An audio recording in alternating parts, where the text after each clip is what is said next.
I asked Donald Trump, did he think that Israel was doing all that they could do to protect civilians? And his answer to that, as to many of the questions on this, was, well, everyone's doing bad things. The whole place is a mess. Well, I think nobody's done anything great over there. The whole place is a mess.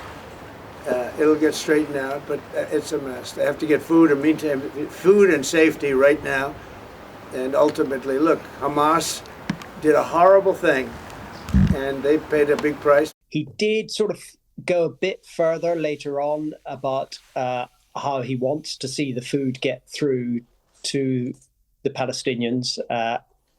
He isn't blaming Israel for the state of food supply in Gaza as much as European nations and the UK, who are solidly laying the blame at the door of Israel. But he tended to pivot, this is President Trump, he tended to pivot every time this was brought up to, as he does, to the deal and to the peace deal. And his view is that the hostages have to be released, but that Hamas, now that they're down to, he said 10 or 20 hostages, he said he doesn't think they will release those 10 or 20 hostages because they're the last remaining shield that they've got. So he thinks that they will bargain very, very hard for those last hostages and won't want to give them up. And he kept saying that he therefore thought that Israel would have to do something else. And I will almost put that in air quotes, something else. What that something else was, he didn't go as far as to say, but